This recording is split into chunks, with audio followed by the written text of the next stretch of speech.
الحمد للہ رب العالمین والصلاة والسلام علی سید الانبیاء والمرسلین قد جاءکم من اللہ نور وکتاب مبین صدق اللہ مولانا العظیم وصدق رسولہ النبی الکریم الرؤوف الرحیم اللہم نور قلوبنا بالقرآن وزین اخلاقنا بالقرآن وادخلنا الجنة بالقرآن ونجنا من النار بالقرآن قال اللہ تعالی وتبارک فی شان حبیبہ مخبرا وعامرا ان اللہ وملائکتہ یصلون علی النبی یا ایھا الذین آمنوا صلوا علیہ وسلموا تسلیما الصلاۃ والسلام علیک یا رسول اللہ وعلی آلک واصحابک یا محبوب اللہ الصلاۃ والسلام علیک یا رسول اللہ وعلى آلك واصحابك يا محبوب رب العالمين الصلاة والسلام عليك يا رسول الله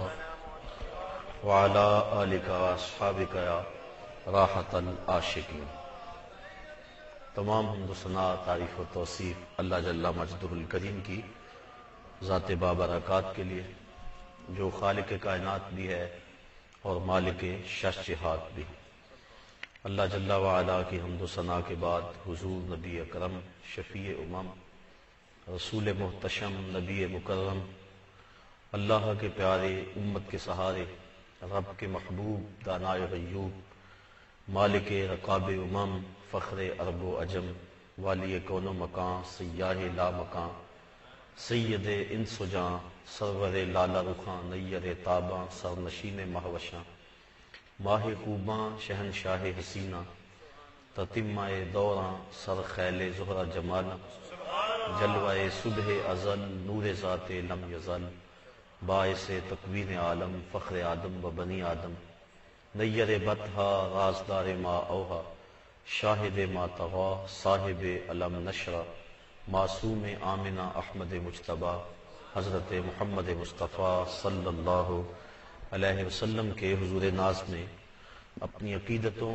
ارادتوں اور محبتوں کا خراج پیش کرنے کے بعد عزت و وقار کی مسند پر متمکن انتہائی واجب القدر مہمانان ذی وقار معزز محترم سامعین السلام علیکم ورحمۃ اللہ وبرکاتہ۔ آج کی یہ تقریب حضور نبی رحمت صلی اللہ علیہ وآلہ وسلم کے حضور ناز میں اپنی محبتوں کا خراج پیش کرنے کے لیے یہاں منعقد ہے۔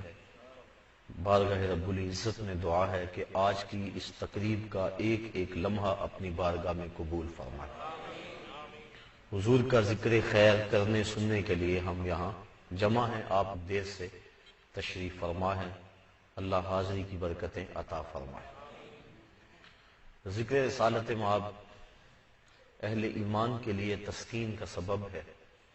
حضرت شیخ مہدی الفاسی مطالع المسرات شرح دلائل الخیرات میں لکھتے ہیں کہ حضور کا ذکر سن کر جس شخص کے کلیجے میں ٹھنڈ نہیں پڑتی اس کے سینے میں دھڑکنے والا دل کسی مومن کا دل ہی نہیں ہے۔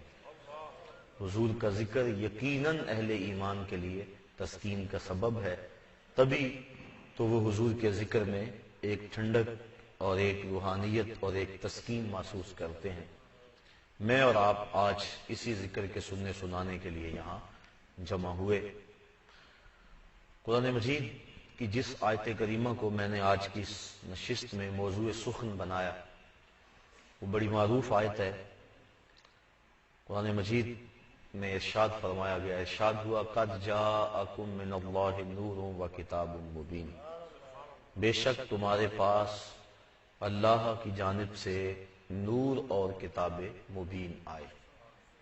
کتاب مبین سے مراد قرآن مجید اور نور سے مراد جمہور مفسرین کی رائے کے مطابق ذات رسالت مآب صلی اللہ علیہ وآلہ وسلم ہے۔ اس میں امت کے کسی گروہ میں کوئی اختلاف نہیں کہ حضور علیہ السلام نور ہیں۔ نور کی تقسیم میں آگے اختلاف پیدا ہوا۔ ایک ہوتا ہے نور حسی جس کا یہ ہم آنکھوں سے ادراک کر رہے ہیں، قوت باصرہ سے جس کا ادراک ہوتا ہے، اور ایک ہے نور معنوی جس کو عقل نور قرار دیتی، جس کا عدل و انصاف نور ہے سچ نور ہے، حق نور ہے، قرآن نور ہے، اسلام دین نور ہے، سچائی نور ہے، تو یہ وہ انوار ہیں جن کو عقل انسانی نور قرار دے رہی ہے۔ اس اعتبار سے حضور نور مانوی ہیں، نور ہدایت ہیں، کوئی بھی اس کا انکار نہیں کرتا۔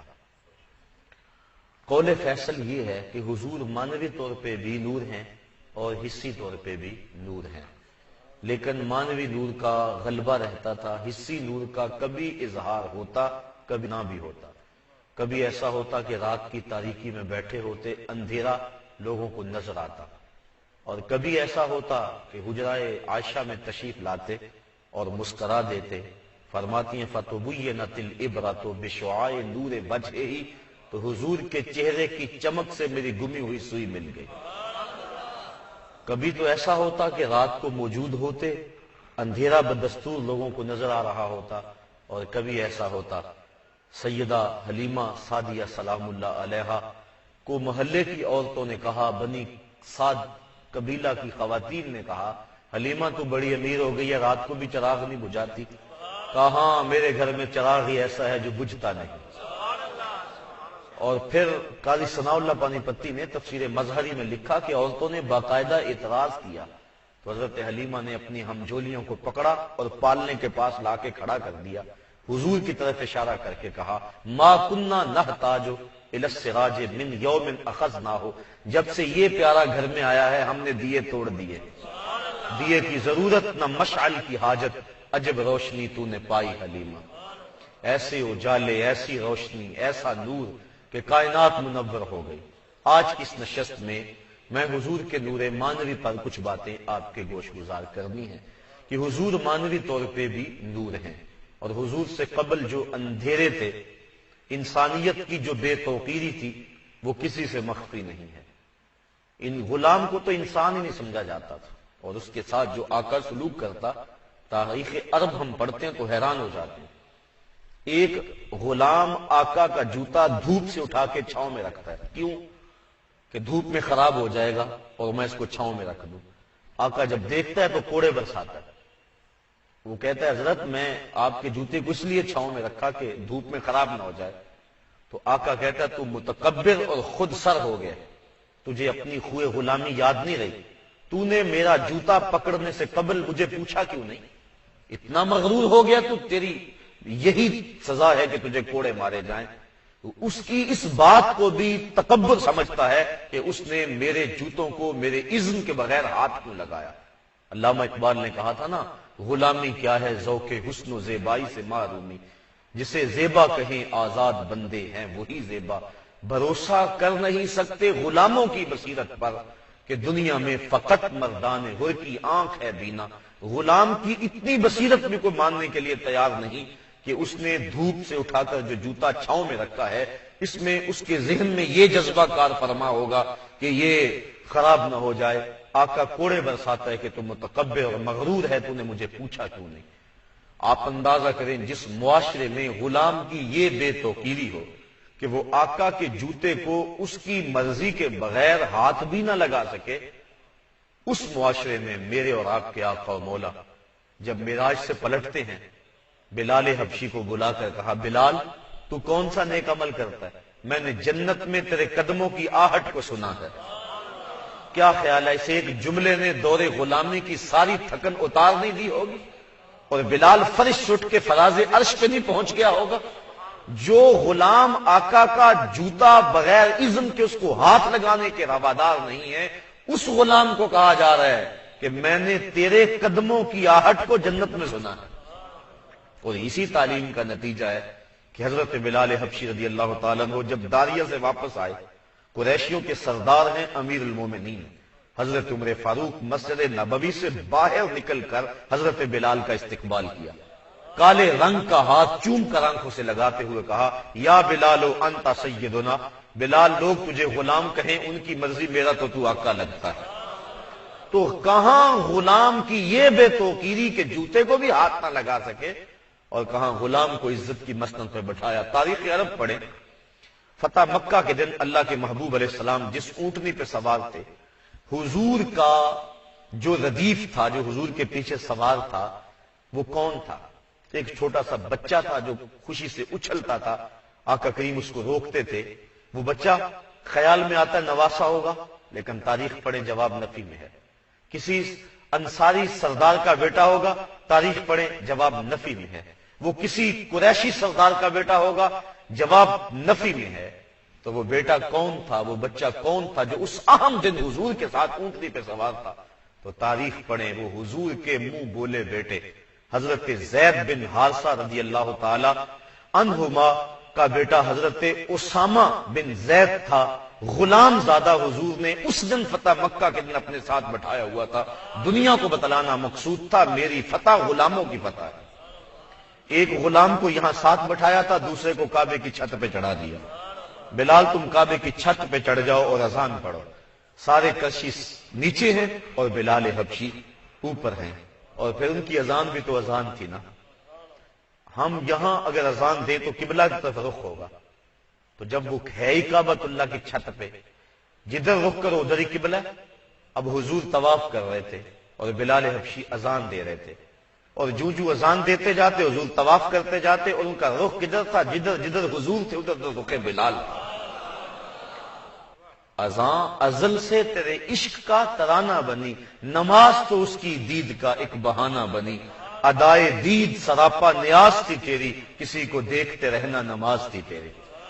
تو معاشرے کے وہ پسے ہوئے طبقے جن کو کسی نے توقیر نہیں دی تھی، میرے اور آپ کے آقا مولا نے انہیں کہاں سے اٹھایا اور کہاں تک پہنچا دیا۔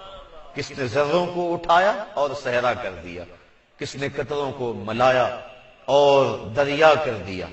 یہ کون تھا جس نے خاک کے ذروں کو ہم دوش سریا کر دیا؟ یہ مصطفیٰ کریم تھے۔ عرب معاشرے کی تاریخ پڑھیں، انسان حیرت میں ڈوبتا چلا جاتا ہے۔ کتب سیر میں موجود، کتب تواریخ میں موجود، قرآن مجید کے دامن میں یہ واقعہ موجود۔ جب کسی کو یہ خبر ملتی کہ اس کے ہاں بیٹی نے جنم لیا تو اس کا منہ کالا ہو جاتا۔ آبرو بچانے کا ایک ہی راستہ تھا کہ وہ اپنی بیٹی کے لیے گڑھا کھودے اور اس کو دھکا دے کے اوپر سے مٹی انڈھیل دے۔ بیٹی چیخے مارے لیکن اس کے دل میں کوئی گداز اور نرمی پیدا نہ ہو۔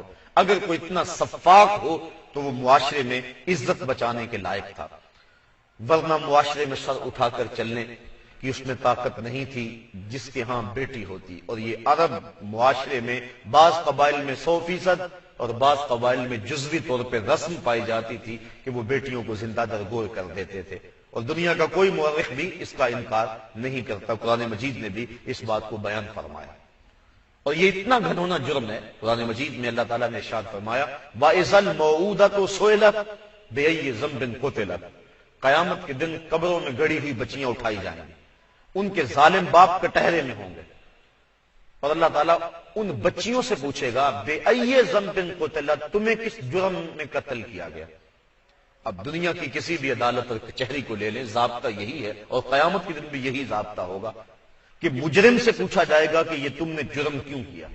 لیکن یہاں ضابطہ الٹا ہے کہ مجرم کٹہرے میں کھڑے ہیں اور ان مقتولوں سے پوچھا جا رہا ہے تمہیں قتل کیوں کیا گیا۔ پوچھا تو ان کے ظالم باپوں سے جانا چاہیے کہ تم نے قتل کیوں کیا، وہ محرک شے کیا تھی کہ جس نے معصوموں اور نونہالوں کے خون کرنے پہ تمہیں مجبور کیا۔ لیکن ان کے باپوں سے نہیں پوچھا جا رہا، بچیوں سے پوچھا جا رہا۔ تو حضرات مفسرین فرماتے ہیں کہ بیٹیوں کا قتل اتنا گھنونا جرم ہے، اللہ ان کے ظالم باپوں سے بات کرنا بھی گوارا نہیں کرتا، اتنا بڑا جرم ہے۔ اور اللہ کے محبوب علیہ السلام کی خدمت میں ایک شخص ایمان لانے کے بعد حاضر ہوا اور اس نے اپنی کہانی سنائی کہ حضور میں تجارت کے لیے گیا ہوا تھا، اور واپس جب میں پلٹا تو یہ کافی عرصہ بیت گیا تھا۔ جب میں گیا تو میری بیوی حمل سے تھی، اور اس اسنا میں ایک بیٹی پیدا ہو گئی، اور مجھے کئی سال لگ گئے۔ جب میں واپس پلٹا تو بیٹی چلنے پھرنے کے اور بولنے کے، سننے اور سمجھنے کے قابل ہو چکی تھی۔ میری بیوی نے اس خیال سے کہ جب وہ گھر میں آنگن میں بیٹی دیکھے گا تو فوراً زندہ درگور کرنے کے درپے ہوگا، اس نے بیٹی کے دل میں میرے لیے بہت ساری محبت ڈال دی۔ اس انداز سے میرا پیار سکھایا کہ جب میں گھر آیا تو اس نے جس انداز سے میرا استقبال کیا، ماں نے سب کچھ اس لیے کیا کہ اس کو بیٹی سے ہمدردی پیدا ہو جائے۔ اور بیٹی میری ٹانگوں سے لپٹ گئی اور جس انداز سے مجھے ابو ابو کہہ کے پکارنے لگی تو پتھر سے پتھر دل بھی ہوتا تو وہ پسیج جاتا، لیکن میں نے جب اپنے آنگن میں اپنے گھر میں بیٹی دیکھا تو میرے غصے کی انتہا نہ رہی۔ میں نے فیصلہ کیا کہ اس کو آج ہی دفن کروں گا۔ وہ کافی بولنے سننے کہنے کے قابل تھی۔ میں نے اس کو ساتھ لیا اور کدال ساتھ لی اور دور علاقے میں چلا گیا اور میں جا کے گڑھا کھودنے لگا۔ میری بیٹی اس بات سے بے خبر ہے کہ یہ گڑھا کس لیے کھودا جا رہا ہے، اور جب میں کھودتے کھودتے پسینے سے شرابور ہوا تو وہ مجھے بار بار کہتی تھی ابو جی باقی کام کل کر لینا، اور وہ میرے اس عمل سے اور مشقت سے اس کو میرے اوپر رحم آ رہا تھا اور وہ اس وجہ سے محبت سے مجھے روک رہی تھی، لیکن میرے دل میں ترس پیدا نہ ہوا۔ صحابہ موجود ہیں، حضور کی سامنے وہ ایک کہانی سنا رہا ہے۔ عرض کی حضور پھر کیا ہوا کہ میں جب پسینے میں شرابور ہوا تو اس نے اپنے آنچل کے ایک کونے سے آگے بڑھ کر میرے ماتھے سے پسینہ پوچھا۔ جب اس نے پسینہ صاف کیا تو ایک دم تو مجھے جھرجھری آنے لگی، لیکن پھر میں نے اپنے آپ کو روک لیا اور پھر میں برابر گڑھا کھودتا رہا۔ میرے دل میں اس کے لیے کچھ گداز تو پیدا ہوا، لیکن چونکہ اصلیت تھی اور ماحول تھا، میں نے پھر بھی یہ فیصلہ کیے رکھا کہ میں اس کو ضرور اس گڑھے میں دفن کروں گا۔ اسی اثناء کے اندر میں نے دیکھا کہ وہ بیٹی مجھے نظر نہیں آئی، کہیں چلی گئی۔ میں نے دل ہی دل میں شکر ادا کیا کہ جان چھوٹی کسی گڑھے میں گر پڑی ہوگی، لیکن تھوڑی دیر کے بعد میں نے دیکھا کہ وہ اپنے دوپٹے کو بھگو کے کسی چشمے سے واپس آ رہی ہے، اور مجھے اس نے کہا کہ ابو آپ کو پیاس لگی ہے، یہ پانی چوس لیں، لیکن اس کے باوجود بھی میرے دل میں اس کے لیے کوئی رحم پیدا نہ ہوا۔ اسے نہیں پتا تھا یہ سارا کس لیے ہو رہا ہے۔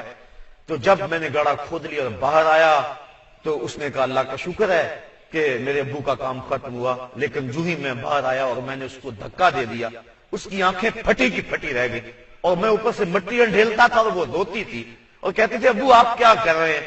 حضور اب اسلام لایا ہوں۔ تو اس کی چیخیں میرے کانوں میں گونج رہی ہیں۔ اس وقت مجھے ترس اور رحم نہیں آیا تھا، اتنا گھنونا جرم عرب معاشرے میں ڈٹائی کے ساتھ کیا جاتا تھا اور فخر کے ساتھ کیا جاتا تھا۔ ایک حدیث آپ علماء کی زبان سے سنتے ہیں، آج اپنی بیٹی کے لیے میں کوئی محبت بھری بات کہہ دوں، کوئی جملہ کہہ دوں محبت بھرا، تو کوئی بات نہیں اس معاشرے میں، بیٹی رحمت سمجھی جاتی ہے۔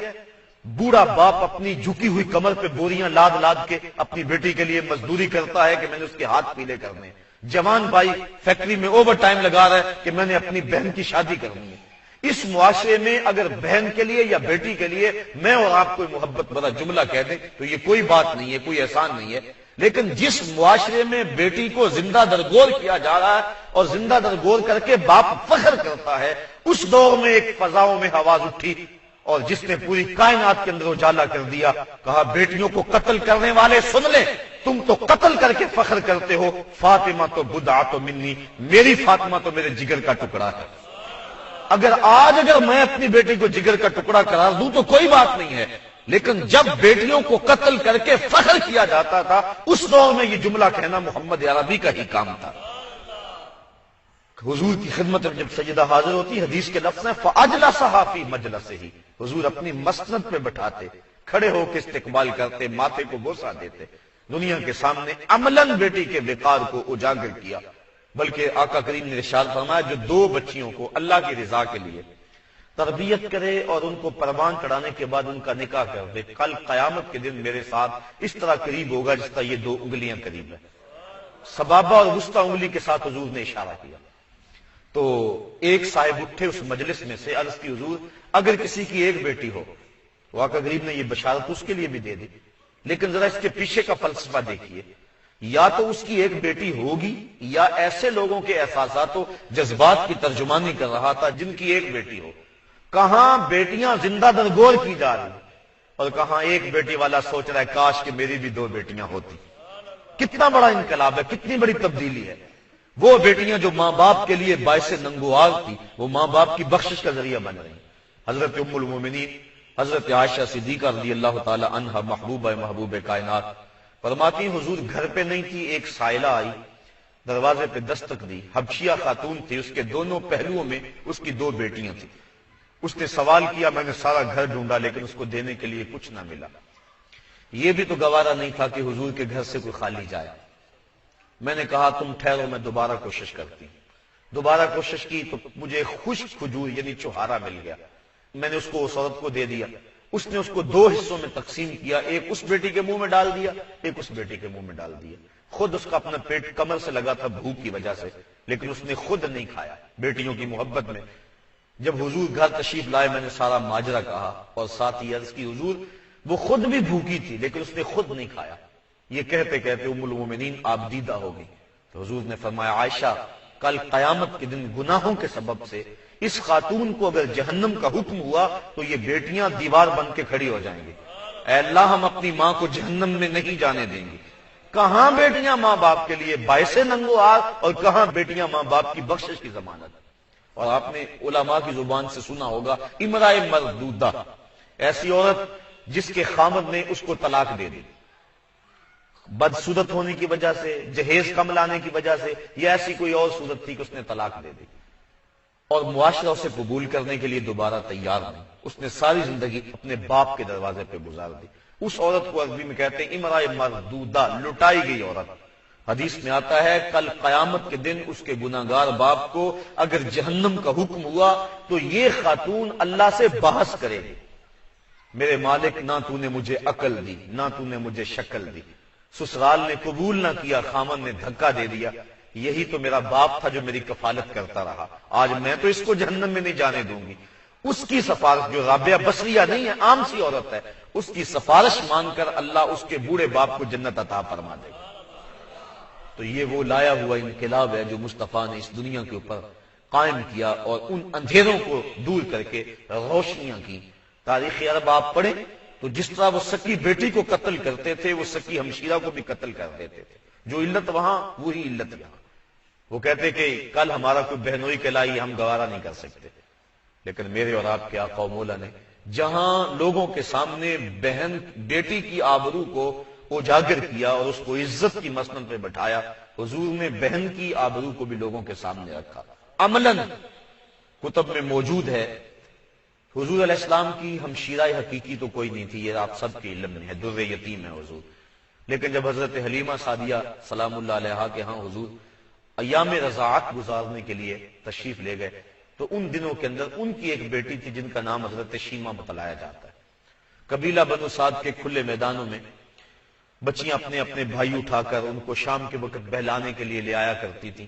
ہمارے دیہاتوں میں آج بھی یہ رواج موجود ہے، شام کو جب عورتیں کھانا پکانا میں مصروف ہوتی ہیں تو بچیاں اپنے ویر اٹھا کے باہر چوپال، کسی بڑے بازار، کسی کھلی جگہ، کسی دائرے وغیرہ میں لے آتی ہیں، اور ہر بہن کا مزاج یہ ہوتا ہے کہ میرے بھائی سے سونا زمانے میں کوئی نہیں، چاہے کالا کلوٹا کیوں نہ ہو۔ چندہ مامو اسی لیے کہا جاتا ہے کہ وہ اپنے بھائی کو چاند ہی سمجھتی ہے۔ تو یہی کچھ قبیلہ بنو سعد کے کھلے میدان میں ہوتا کہ حضرت شیمہ حضور کو اٹھاتی اور قبیلہ بنو سعد کے کھلے میدان میں لے جاتی، عورتیں بھی اپنے اپنے ویر لے کے آئی ہوتی، اور ہر بہن یہ سوچتی اور یہ کہتی اور یہ دعویٰ رکھتی اور اس پہ دلیلیں دیتی کہ میرے بھائی سے سونا زمانے میں کوئی نہیں۔ اتنے میں حضرت شیمہ بھی حضور کو لے کے جب اس میدان میں پہنچتی تو دور سے کہتی میرا ویر بھی آ گیا، تو وہ کہتی نہیں نہیں نہیں شیمہ تیرے ویر کا مقابلہ تو نہیں نا۔ تو حضرت شیمہ فرش سے اٹھ کے عرش پہ پہنچ جاتی کہ جن کے بھائی کو ہم جولیاں بھی سونا کہہ رہے ہیں۔ ابن حشام نے باقاعدہ وہ لوری لکھی سیرت النبویہ کے اندر جو اس وقت حضور کو دیتی، سینے سے چمٹاتی اور کہتی ربنا ابق لنا محمدا حتی اراہو یافیم و امردا، اے اللہ میرے ویر محمد کو نظر نہ لگ گئے، آج یہ بچوں کا سردار ہے، کل اپنی آنکھوں سے دیکھوں جوانوں کا بھی سردار ہو، آج بچوں میں یہ سرخیل ہے کل جوانوں کا بھی سرخیل ہو۔ یہ وہ دعا دیتی اور یہ اس انداز سے لوری دیتی۔ حضرت شیخ محقق نے لکھا ہے مدارج النبوہ میں کہ اللہ تعالیٰ نے حضرت شیمہ کو پھر وہ دن بھی نصیب کر دیے۔ ایام رضاعت گزارے، حضور مکے آ گئے، 40 سال کے بعد اعلان نبوت کیا، مخالفت شروع ہوئی، شاب ابی طالب، مکے کی گلیاں، طائف کے بازار، کیا کچھ نہ ہوا، آخر حضور مدینہ شریف چلے گئے، اسلام کو غلبہ ہوا، فتوحات کا سلسلہ شروع ہوا، جنگیں اور غزوے جاری ہوئے۔ جس قبیلے میں حضرت شیمہ کا نکاح ہوا تھا، شادی ہوئی تھی، اولاد بھی آپ کی جوان ہو گئی، اس قبیلے سے لڑائی ہوئی اہل اسلام کی۔